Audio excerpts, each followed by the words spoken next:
Ações, FIIs, ETFs, fundos de investimento. Tudo parece uma sopa de letrinhas, mas cada um desses tipos de investimentos, que é comumente chamado de ativos ou instrumentos financeiros, eles funcionam de um jeito diferente. Hoje eu quero explicar para vocês que não sabem nada o que é cada um desses termos simples, sem precisar fazer curso ou um MBA. Vamos às ações então, aquelas mais famosas, né? Quando você compra uma ação de uma empresa na bolsa de valores, você está literalmente se tornando sócio daquele negócio. Então tem aquela clássica pergunta que quem é do meu círculo de amigos e familiares, por saberem que eu invisto, acabam me perguntando de forma recorrente: se eu colocar R$ 1.000 hoje, quanto que rende no mês? A resposta é: você está com a mentalidade errada. Você compra ação na bolsa, ação de uma empresa numa bolsa de valores, você está literalmente se tornando sócio daquele negócio. Então, o rendimento da ação, ele vai depender do resultado da empresa. Inclusive, existe uma correlação muito direta, vamos dizer assim, entre o lucro das empresas e o preço da ação. Claro que no longo prazo, porque no curto prazo existe uma discrepância. Mas o que eu quero dizer aqui é que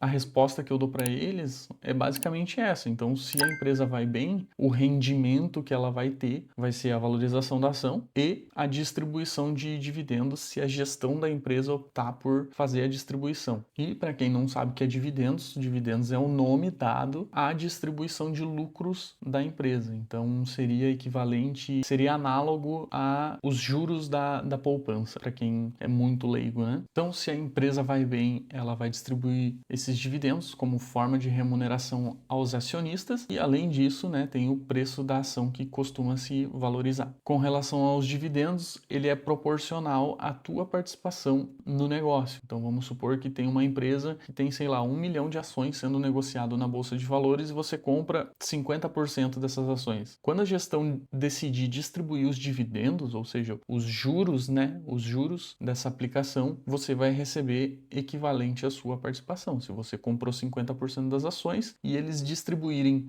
10 milhões de reais em dividendos, você vai receber metade desses 10 milhões, que vai ser 5 milhões de reais na sua conta. Existem outras formas das empresas remunerar o acionista além da distribuição de dividendos, mas isso acaba ficando para outro vídeo. FIIs, esse é o mais queridinho do brasileiro.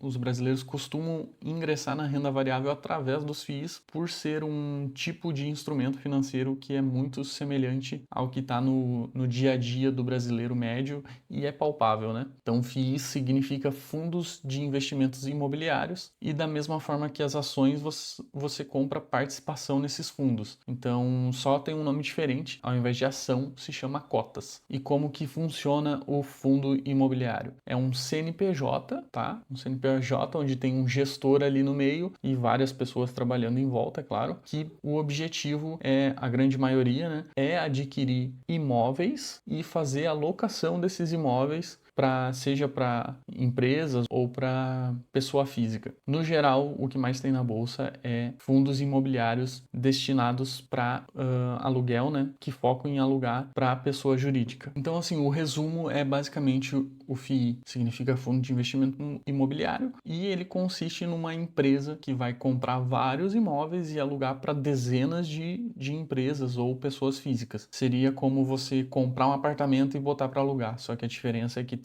no fundo imobiliário tu vai ter uma equipe formada, graduada e com experiência na área imobiliária e vai comprar dezenas de imóveis e vai alocar para centenas, talvez milhares de inquilinos. E aí eles se subdividem em várias áreas, como, por exemplo, FIIs de shoppings, galpões, lajes corporativas, hospitais e entre outros que acabaram surgindo nos últimos anos, mas esses são só alguns exemplos. É a versão acessível de ser dono de um imóvel. Inclusive, hoje em dia, muitos fundos imobiliários estão fazendo split das cotas, ou seja, dividindo elas em partes menores. Então, com R$ 10 você já consegue investir em fundos imobiliários e ser dono de parte de um fundo imobiliário que tem um patrimônio bilionário, com dezenas de imóveis em vários estados aqui do Brasil e centenas de milhares de inquilinos. ETFs são um tipo de fundo de investimentos e aí eles são, em sua maioria, passivos, então significa que existe um CNPJ, assim como o fundo imobiliário, que tem as regras de alocação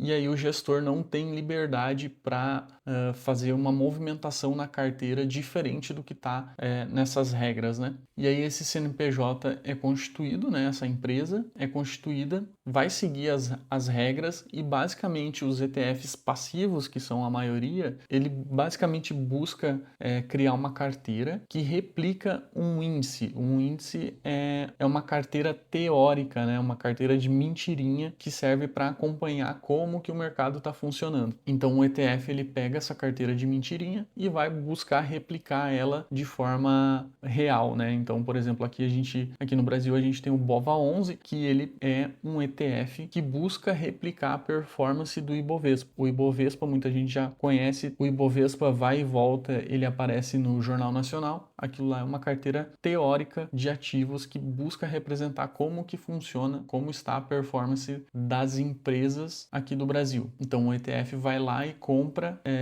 literalmente compra as ações das empresas que estão naquela carteira teórica, e quando você compra uma cota desse ETF, você compra de forma indireta as ações das empresas do Ibovespa também. Então você não precisaria se preocupar com cada uma das ações, você só compraria a cota do ETF e ele seria a performance da sua carteira, se você comprar só o BOVA11, por exemplo. Resumindo, o ETF ele é uma forma de investimento passiva, né? Ele facilita a diversificação da carteira, tem um custo baixo e é um instrumento bem simples de se entender. E não precisaria, né, devido à diversificação e ser um jeito simples de entender, não precisaria escolher ação por ação para colocar na carteira. É excelente para quem quer exposição ao mercado de renda variável sem precisar escolher ativo por ativo. Só que seguindo essa estratégia, você vai ter um retorno ali que vai te dar a média do mercado. Então, ao invés de você potencialmente conseguir ter um retorno de, sei lá, 30% ao ano, 50% ao ano, você vai ter o retorno médio, no exemplo que eu dei,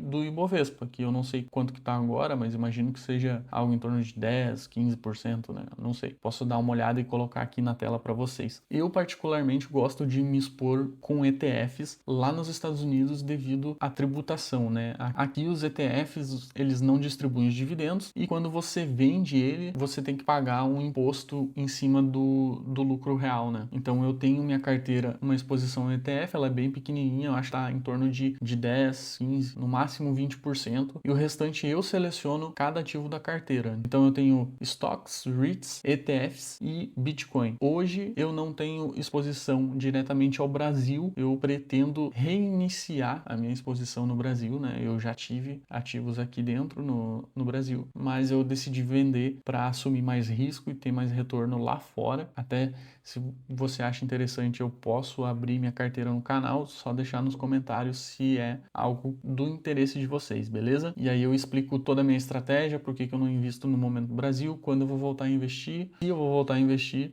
e mostro ativo por ativo por que eu selecionei eles. Nosso quarto e último instrumento financeiro é fundos de investimentos. Além do ETF, que é um tipo de fundo de investimento, e dos fundos imobiliários, nós temos fundos de investimento de letras de câmbio, multimercado, e é uma variedade. Mas esse é o pior tipo de investimento que você pode fazer, porque é um gestor ativo que busca performar melhor que o mercado. E basicamente você entrega seu dinheiro para um gestor profissional que decide aonde alocar. O fundo imobiliário, o gestor ele tem autonomia, mas ele tem que seguir ali o contrato, né, do fundo imobiliário de como ele deve investir, e qualquer tipo de alteração no que ele vai fazer ou deixar de fazer, ele precisa da aprovação dos cotistas, o que não acontece no fundo de investimento na maioria das vezes. Então você está se expondo a mais risco e tem menos controle sobre o seu dinheiro, e o retorno geralmente é pífio, ou quando não é negativo, né?